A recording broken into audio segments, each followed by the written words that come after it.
Good evening to all of you. Question number 3 solve करते हैं।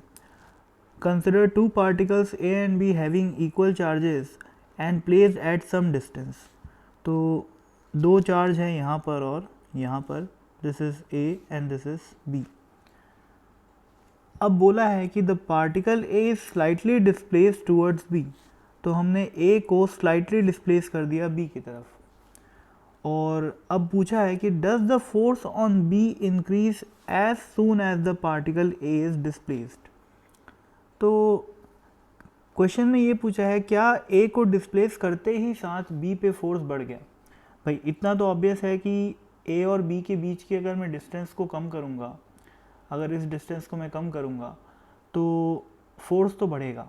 पर सवाल यहाँ पर ये है कि क्या इंस्टेंटेनियसली बढ़ जाएगा।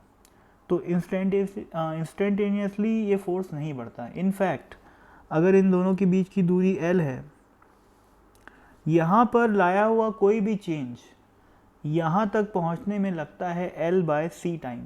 ठीक है, मतलब जो इलेक्ट्रिक फील्ड में हम डिस्टर्बेंस क्रिएट करते हैं वो डिस्टर्बेंस A पॉइंट से लेकर B पॉइंट तक कितनी स्पीड से जाता है, लाइट की स्पीड से, यानी कि c। तो यहाँ पैदा हुआ डिस्टर्बेंस B तक कितनी देर बाद पहुँचेगा, t = L/c टाइम बाद। ठीक है, और अगर ये L काफ़ी सिग्निफिकेंट है तो काफ़ी देर बाद जो है A का इफेक्ट, A पे लाया हुआ जो चेंज है, A की पोजीशन में जो हम चेंज लाए हैं उसका इफेक्ट अपने को B को देखने को मिलेगा। और इस बात में एक एक्स्ट्रा नॉलेज वेव्स का भी मैं यहाँ बता सकता हूँ कि वेव्स, इलेक्ट्रोमैग्नेटिक वेव्स जब प्रोड्यूस होती हैं तो बेसिकली वो किसी भी चार्ज पार्टिकल का ऑसिलेशन की वजह से ही होती है।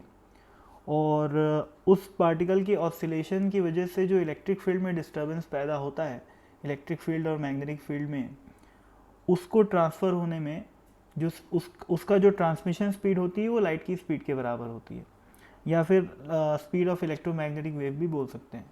तो यहाँ पर भी ये चीज़ ऑब्वियस हो जाती है कि अगर मैं ए को डिस्प्लेस करूँगा तो there will be a slight change in electric field, and for that change to reach this point B it will take time t = L/c। तो ये हो गया। अब क्या पूछा है, does the force on the particle A increase as soon as it is displaced. तो इसका आंसर भी नो है। ठीक है ना भाई, क्योंकि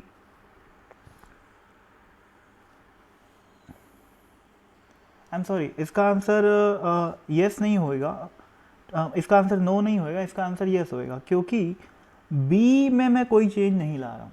ठीक है, तो अगर मैं बी में नहीं कोई चेंज ला रहा हूँ तो बी की वजह से जो सराउंडिंग में इलेक्ट्रिक फील्ड प्रेजेंट है उसमें कोई चेंज नहीं आया है।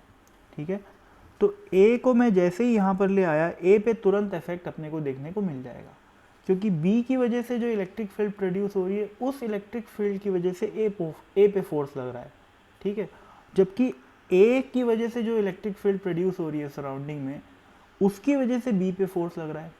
ठीक है ना, तो हमने ए को डिस्प्लेस किया है तो ए की वजह से जो इलेक्ट्रिक फील्ड प्रोड्यूस हो रही है उसमें चेंज आ रहा है। That change will take time to reach from this point to this point, but the field due to B is constant in the surrounding, so as soon as we displace the particle A it will instantaneously observe a change in the force. okay, तो और वो change कैसा होगा, increment आएगा। ठीक है, तो thank you so much.